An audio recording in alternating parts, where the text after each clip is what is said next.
Understanding ಕ್ವಾಡ್ರಿಲ್ಯಾಟರಲ್ಸ್ exercise 4.3 ಅಲ್ಲಿ 1 to 4th problems ಅನ್ನು solve ಮಾಡಿರೋದ್ರಿಂದ 5th problem the measures of two adjacent angles of a parallelogram are in the ratio 3:2.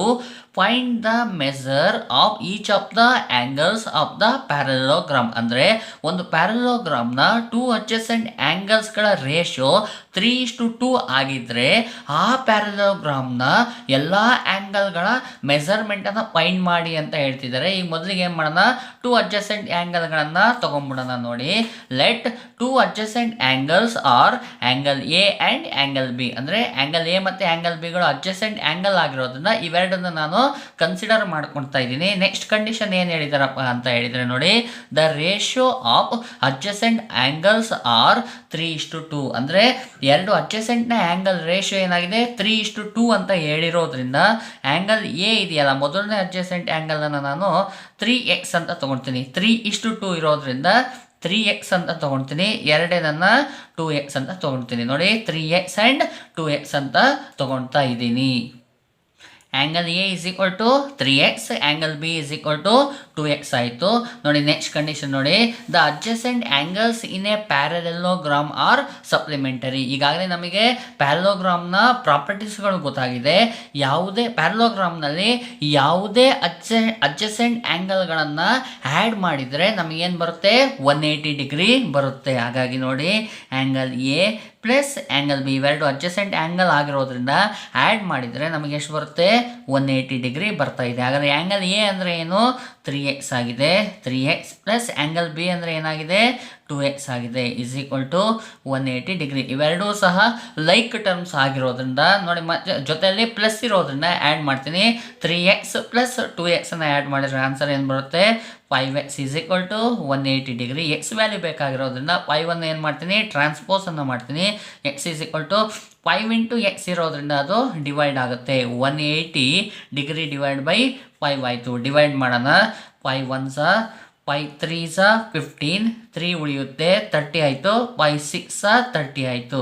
Therefore x is equal to 36 degree ಆಗೋಯ್ತು. X value ನನಗೆ ಸಿಕ್ಕೋಯ್ತು. X value ಸಿಕ್ತು ಅಂದ ತಕ್ಷಣ ನಾವು ಏನು ಮಾಡ್ಬೋದು, ಈಸಿಯಾಗಿ ಆ್ಯಂಗಲ್ ಎ ಅನ್ನು ಫೈಂಡ್ ಮಾಡ್ಬೋದು. ಆ್ಯಂಗಲ್ ಎ ಅಂದರೆ ಏನು, 3x is equal to 3 into ಎಕ್ಸ್ನ ವ್ಯಾಲ್ಯೂ ಏನು, 36 degree is equal to multiply ಅನ್ನು ಮಾಡಿದರೆ ನಮಗೆ ಏನು ಬರುತ್ತೆ, 108 ಡಿಗ್ರಿ ಬರುತ್ತೆ.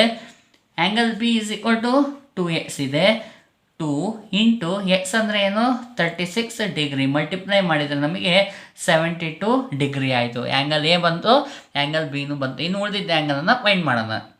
ನೋಡಿ, ಪ್ಯಾರಲೋಗ್ರಾಮ್ನ ಇನ್ನೊಂದು ಪ್ರಾಪರ್ಟಿ ನಮಗೆ ಗೊತ್ತಿದೆ.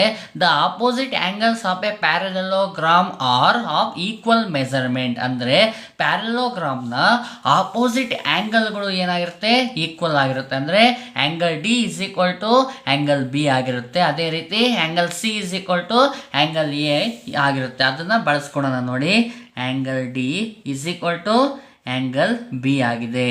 Angle D is equal to angle ಬಿನ ವ್ಯಾಲ್ಯೂ ನಮಗೆ ಬಂದಿದೆ. ನೋಡಿ, ಆ್ಯಂಗಲ್ ಬಿ ಅಂದರೆ ಏನು, 72 ಡಿಗ್ರಿ ಆಗಿದೆ. ಹಾಗಾಗಿ ಆ್ಯಂಗಲ್ ಡಿನ ವ್ಯಾಲ್ಯೂ ಸಿಕ್ಕೋಯ್ತು. ಅದೇ ರೀತಿ angle C is equal to angle A ಆಗಿದೆ. ಆ್ಯಂಗಲ್ ಎನ ವ್ಯಾಲ್ಯೂ ನನಗೆ ಗೊತ್ತಿದೆ ಎಷ್ಟು, ಆ್ಯಂಗಲ್ ಎನ ವ್ಯಾಲ್ಯೂ 108 ಆಗಿದೆ.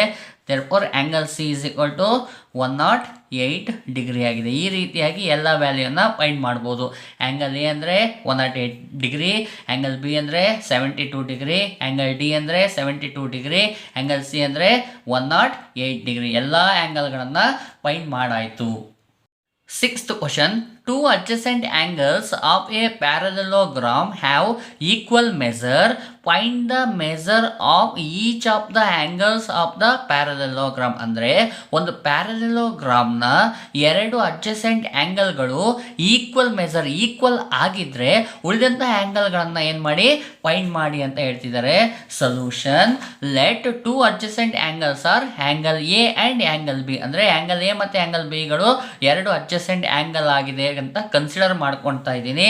ಕಂಡೀಷನ್ ಏನು ಹೇಳ್ತಾ ಇದ್ದಾರೆ ಅಂದರೆ, adjacent angles have equal measurement. ಎರಡು ಅಡ್ಜಸೆಂಟ್ ಆ್ಯಂಗಲ್ಗಳು ಏನಾಗಿದೆ, ಈಕ್ವಲ್ ಮೆಸರ್ಮೆಂಟ್ ಆಗಿದೆ ಅಂತ ಹೇಳ್ತಿದ್ದಾನೆ. ಹಾಗಾಗಿ ನಾನು ಏನು ಮಾಡ್ತೀನಿ, ಇದು ಎಕ್ಸ್ ಇದೆ, ಇದು ಎಕ್ಸ್ ಮೆಸರ್ಮೆಂಟ್ ಇದೆ ಅಂತ ತಗೊಳ್ತಾ ಇದ್ದೀನಿ. ಹಾಗಾಗಿ angle A is equal to x, angle B is equal to x ಅಂತ ನಾನು ತಗೊಳ್ತಾ ಇದ್ದೀನಿ. ಯಾಕಂದರೆ two adjacent angles of a parallelogram have equal measurement, ಎರಡೂ ಈಕ್ವಲ್ ಆಗಿರುತ್ತೆ ಅಂತ ಹೇಳಿರೋದ್ರಿಂದ ಎಕ್ಸ್ ಮತ್ತು ಎಕ್ಸ್ ಅಂತ ತಗೊಂಡಿದ್ದೀನಿ. ಈಗಾಗಲೇ ನಮಗೆ ಗೊತ್ತಿದೆ the adjacent angles in a parallelogram are supplementary, ಅಂದರೆ ಎರಡು ಅಡ್ಜಸೆಂಟ್ ಆ್ಯಂಗಲ್ಗಳನ್ನು ಆ್ಯಡ್ ಮಾಡಿದರೆ ನಮಗೆ 180 ಡಿಗ್ರಿ ಬರುತ್ತೆ. ಆ್ಯಂಗಲ್ ಎ ಎಕ್ಸ್ ಇದೆ, ಆ್ಯಂಗಲ್ ಬಿ ಎಕ್ಸ್ ಇದೆ, ಅದನ್ನು ಬರ್ಕೊಂಬಿಡೋಣ. X plus X is equal to 180 degree ಆಯಿತು. ನೋಡಿ, ಇದಕ್ಕೆ ಕೋಎಫಿಷಿಯಂಟ್ ಏನೂ ಇಲ್ಲ ಅಂದರೆ 1 ಇರುತ್ತೆ, ಇದಕ್ಕೂ ಎಕ್ಸಿಗೂ ಕೋಎಫಿಷಿಯಂಟ್ 1 ಇರುತ್ತೆ. 1x ಪ್ಲಸ್ 1x ಅನ್ನು ಮಾಡಿದರೆ 2x ಆಯಿತು ಈಸ್ ಈಕ್ವಲ್ ಟು 180 ಡಿಗ್ರಿ. ಎಕ್ಸ್ನ ವ್ಯಾಲ್ಯೂ ಬೇಕಾಗಿರೋದನ್ನ 2 ಅನ್ನು ಟ್ರಾನ್ಸ್ಪೋಸನ್ನು ಮಾಡ್ತೀನಿ. 180 ಡಿಗ್ರಿ ಡಿವೈಡ್ ಬೈ 2 ಆಗೋಯ್ತು. 2 1s 2 9s 18 ಆಯಿತು, 0ಗೆ 0 ಬಂತು. Therefore x is equal to 90 degree. X 90 degree ಬಂತು ಅಂದರೆ ನಾವೇನು ಮಾಡ್ಬೋದು, ಆ್ಯಂಗಲ್ ಎ ಮತ್ತು ಆ್ಯಂಗಲ್ ಬಿ ಅನ್ನು ಬರಿಬೋದು. Angle A is equal to x, x ಅಂದರೆ ಎಷ್ಟು 90 ಡಿಗ್ರಿ. ಆ್ಯಂಗಲ್ ಎನ ವ್ಯಾಲ್ಯೂ 90 ಡಿಗ್ರಿ ಆಯಿತು. Angle B is equal to ಅಂದ್ರೂ ಎಕ್ಸ್, ಎಕ್ಸ್ ಅಂದರೆ ಏನು 90 ಡಿಗ್ರಿ ಆಗೋಯಿತು. Angle A is equal to 90 degree, angle B is equal to 90 degree ಆಗಿರುತ್ತೆ. ನೋಡಿ, ನೆಕ್ಸ್ಟ್ ಪ್ರಾಪರ್ಟಿ ಯೂಸ್ ಮಾಡ್ತಾ ಇದ್ದೀನಿ. The opposite angles of a parallelogram are of equal measure, ಅಂದರೆ ಪ್ಯಾರಲೋಗ್ರಾಮ್ನ ಆಪೋಸಿಟ್ ಆ್ಯಂಗಲ್ಗಳು ಈಕ್ವಲ್ ಆಗಿರೋದ್ರಿಂದ ನೋಡಿ, ಆ್ಯಂಗಲ್ ಸಿ ಆ್ಯಂಗಲ್ ಎಗೆ ಆಪೋಸಿಟ್ ಆಗಿರುತ್ತೆ. ಹಾಗಾಗಿ angle C is equal to angle A ಎಷ್ಟು ಬಂದಿದೆ ವ್ಯಾಲ್ಯೂ 90 ಡಿಗ್ರಿ ಬಂದಿದೆ. ಹಾಗಾದರೆ ಆ್ಯಂಗಲ್ ಸಿನೂ ಏನಾಯಿತು 90 ಡಿಗ್ರಿ ಆಗೋಯಿತು. ಅದೇ ರೀತಿ angle D is equal to angle B ಆಗಿರುತ್ತೆ. ಡಯಾಗ್ರಾಮನ್ನು ನೋಡಿದರೆ ನಿಮಗೆ ಗೊತ್ತಾಗುತ್ತೆ. Angle D is equal to angle B ಅಂದರೆ ಏನು 90 ಡಿಗ್ರಿ ಆಗೋಯಿತು. ಹಾಗಾದರೆ angle A, angle B, angle C, angle D ಎಲ್ಲವೂ ಸಹ ಏನಾಗಿರುತ್ತೆ 90 ಡಿಗ್ರಿನೇ ಬಂದಿದೆ. ಈ ರೀತಿಯಾಗಿ ಪ್ರಾಬ್ಲಮನ್ನು ಸಾಲ್ವ್ ಮಾಡ್ಕೊಳ್ಳಿ. 7th problem, the adjacent figure HOPE is a parallelogram. ಅಂದರೆ ನೋಡಿ ಕೊಟ್ಟಿದ್ದಾರೆ HOPE is a parallelogram. ಇದು ಪ್ಯಾರಲೋಗ್ರಾಮ್ ಆಗಿದೆ. Find the angle measures x y and z, ಅಂದರೆ ಎಕ್ಸ್ ವೈ ಝೆಡ್ ನೋಡಿ ಕಾಣಿಸ್ತಿದ್ದೀರಾ, ಇವುಗಳನ್ನು ಫೈಂಡ್ ಮಾಡಿ, ಈ ಆ್ಯಂಗಲ್ಗಳನ್ನು ಫೈಂಡ್ ಮಾಡಿ ಅಂತ ಹೇಳ್ತಿದ್ದಾರೆ. State the properties you use to find them, ಆಮೇಲೆ ಫೈಂಡ್ ಮಾಡಿದ ಮೇಲೆ ಯಾವ ಪ್ರಾಪರ್ಟಿಯನ್ನು ಯೂಸ್ ಮಾಡಿರಿ ಅನ್ನೋದನ್ನು ಬರೀರಿ ಅಂತ ಹೇಳ್ತಿದ್ದಾರೆ. ಓಕೆ, ಹಾಗಾದರೆ ಮೊದಲನೇ ಸ್ಟೆಪ್ಪನ್ನು ಮಾಡೋಣ. ನೋಡಿ, ಇಲ್ಲಿ ಇದನ್ನು ನೋಡಿದಾಗ ನನಗೆ ಇಲ್ಲಿ ನೋಡಿ, ಇದಕ್ಕೆ ನೇಮಿಂಗನ್ನು ಮಾಡಿಲ್ಲ, ಇದು ನಾನು ಒಂದು ನೇಮನ್ನು ಕೊಡ್ಕೊಳ್ತೀನಿ, ಆರ್ ಅಂತ ಕೊಡ್ತೀನಿ.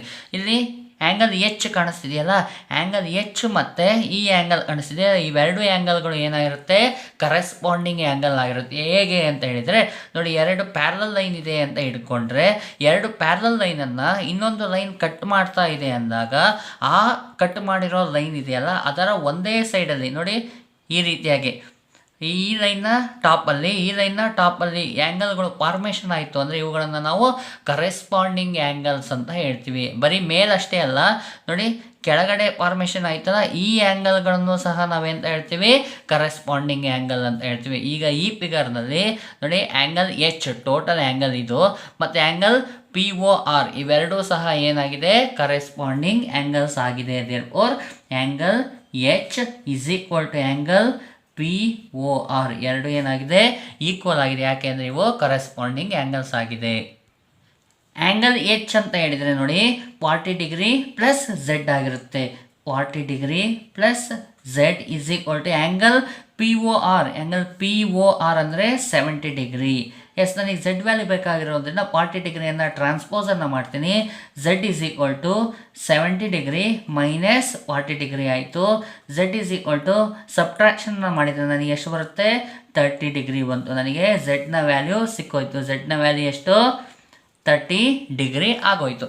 ನೆಕ್ಸ್ಟ್ ಏನು ಮಾಡೋಣ ಅಂತ ನೋಡಿದರೆ ನೋಡಿ, ಅದೇ ರೀತಿ ಎರಡು ಪ್ಯಾರಲಲ್ ಲೈನ್ಗಳು ಇದೆ ಅಂತ ಇಟ್ಕೊಳ್ಳೋಣ. ಈ ಎರಡು ಪ್ಯಾರಲಲ್ ಲೈನ್ಗಳು ಈ ರೀತಿಯಾಗಿ ಜಾಯಿನ್ ಆಗಿತ್ತು ಅಂತ ಹೇಳಿದರೆ ನೋಡಿ, ಈ ಆ್ಯಂಗಲ್ ಮತ್ತು ಈ ಆ್ಯಂಗಲನ್ನು ನಾವು ಎಂತ ಹೇಳ್ತೀವಿ ಆಲ್ಟರ್ನೇಟ್ ಆ್ಯಂಗಲ್ ಅಂತ ಹೇಳ್ತೀವಿ. ಝೆಡ್ ಶೇಪಲ್ಲಿ ಇದ್ದು ಆ ಕಾರ್ನರಲ್ಲಿರುವಂಥ ಆ್ಯಂಗಲ್ಗಳನ್ನು ನಾವು ಆಲ್ಟರ್ನೇಟ್ ಆ್ಯಂಗಲ್ ಅಂತ ಹೇಳ್ತೀವಿ. ಇದೇ ರೀತಿ ನೋಡಿ, ಈ ರೀತಿ ಇದೆ ಅಂತ ಇಟ್ಕೊಳ್ಳೋಣ ನಾವೀಗ.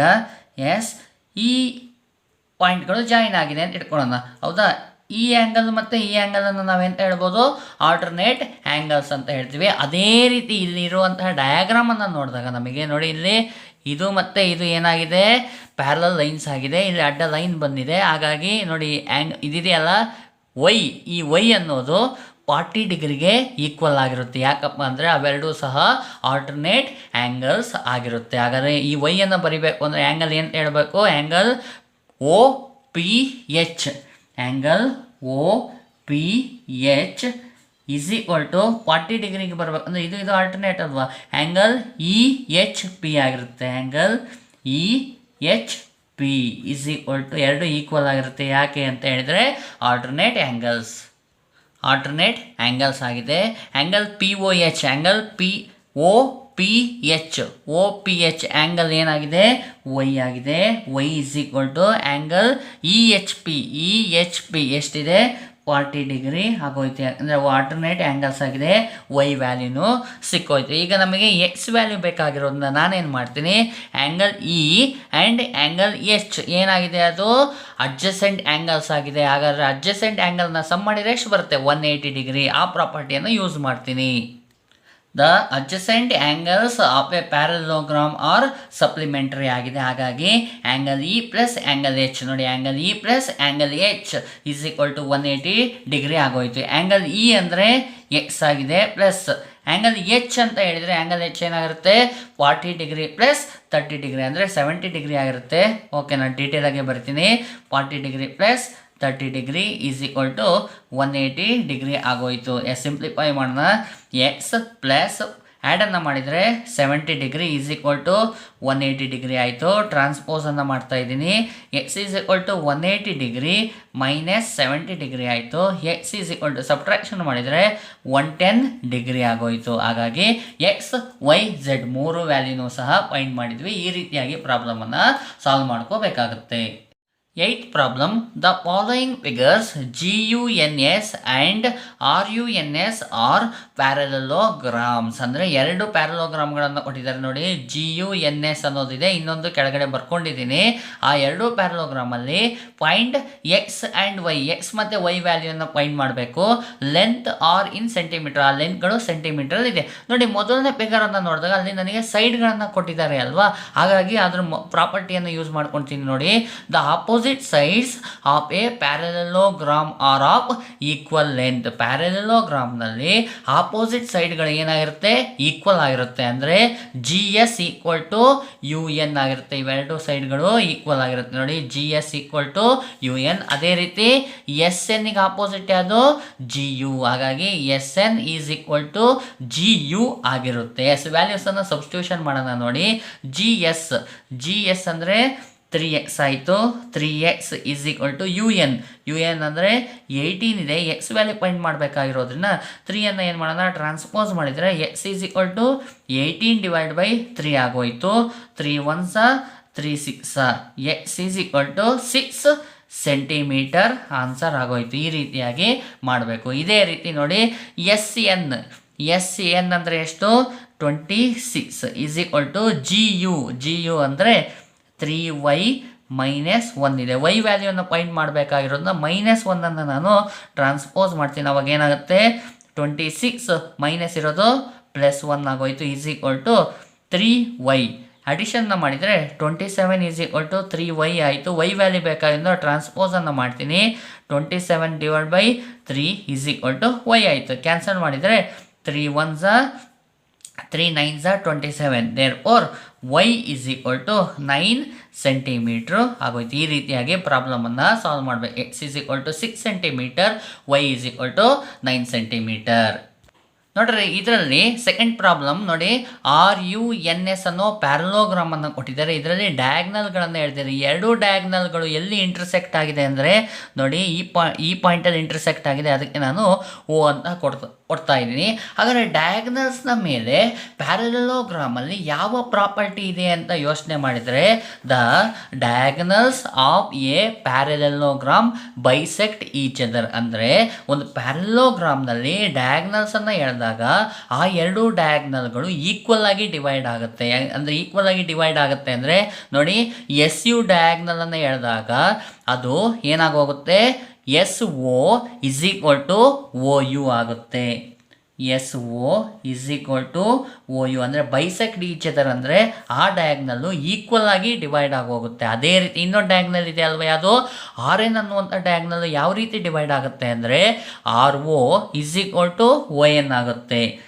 R O is equal to O N ಆಗೋಯ್ತು. ಎಸ್, ಈಗ ಅಲ್ಲಿ ವ್ಯಾಲ್ಯೂಗಳನ್ನು ಕೊಟ್ಟಿದ್ದಾರೆ, ಆ ವ್ಯಾಲ್ಯೂನ ಸಬ್ಸ್ಟಿಟ್ಯೂಷನ್ ಮಾಡಿ ಸಿಂಪ್ಲಿಫೈ ಮಾಡೋಣ. ನೋಡಿ, ಎಸ್ ಒ ಅಂದರೆ ಎಷ್ಟು 20 is equal to O U. O U ಅಂದರೆ ವೈ ಪ್ಲಸ್ 7. ಎಸ್, ಸಿಂಪ್ಲಿಫೈ ಮಾಡ್ಬೋದು. ನೋಡಿ, ಇಲ್ಲಿ ವೈ ವ್ಯಾಲ್ಯೂವನ್ನು ಫೈಂಡ್ ಮಾಡ್ಕೋಬೋದು. 7ಅನ್ನು ಟ್ರಾನ್ಸ್ಪೋಸನ್ನು ಮಾಡಿದರೆ 20 ಪ್ಲಸ್ 7 ಇರೋದು -7 ಇಸ್ ಈಕ್ವಲ್ ಟು ವೈ ಆಯಿತು. ಸಬ್ಟ್ರಾಕ್ಷನನ್ನು ಮಾಡಿದರೆ 20ಯಲ್ಲಿ 7ಅನ್ನು ಸಬ್ಟ್ರಾಕ್ಷನ್ ಮಾಡಿದರೆ 13 is equal to y. Therefore y is equal to ಎಷ್ಟಾಯಿತು 13 ಸೆಂಟಿಮೀಟರ್ ಆಗೋಯಿತು. ಈಗೇನು ಮಾಡೋಣ, ಸೆಕೆಂಡ್ ಒನ್ ಯೂಸ್ ಮಾಡ್ಕೊಳ್ಳೋಣ. ಆರ್ ಒ ಅಂದರೆ 16 is equal to O N. O N ಅಂದರೆ ಎಕ್ಸ್ ಪ್ಲಸ್ ವೈ ಆಗೋಯಿತು. 16 is equal to x find ಮಾಡ್ಬೇಕು ನಾವಿನ್ನು. ವೈ ವ್ಯಾಲ್ಯೂವನ್ನು ಫೈಂಡ್ ಮಾಡ್ಕೊಂಡಿವಿ. ಎಷ್ಟಿದೆ 13 ಇದೆ. 13ಅನ್ನು ಸಬ್ಸ್ಟಿಟ್ಯೂಷನ್ ಮಾಡ್ತೀನಿ. ವೈ ಪ್ಲಸ್ಸಿಗೆ 13ಅನ್ನು ಸಬ್ಸ್ಟಿಟ್ಯೂಷನ್ ಮಾಡಿದೆ. ಎಸ್, ಟ್ರಾನ್ಸ್ಪೋಸನ್ನು ಮಾಡ್ತೀನಿ. 16 ಪ್ಲಸ್ 13 ಇರೋದನ್ನು ಟ್ರಾನ್ಸ್ಪೋಸ್ ಮಾಡಿದರೆ -13 ಈಸ್ ಈಕ್ವಲ್ ಟು ಎಕ್ಸ್ ಆಯಿತು. ಸಬ್ಟ್ರಾಕ್ಷನ್ನ ಮಾಡಿದಾಗ 3 ಬರುತ್ತೆ. 3 is equal to X. Therefore X is equal to 3 centimeter. X ವ್ಯಾಲ್ಯೂನ ಸಿಕ್ತು, ವೈ ವ್ಯಾಲ್ಯೂನ ಸಿಕ್ತು. ಈ ರೀತಿಯಾಗಿ ಪ್ರಾಬ್ಲಮನ್ನು ಸಾಲ್ವ್ ಮಾಡಬೇಕಾಗುತ್ತೆ.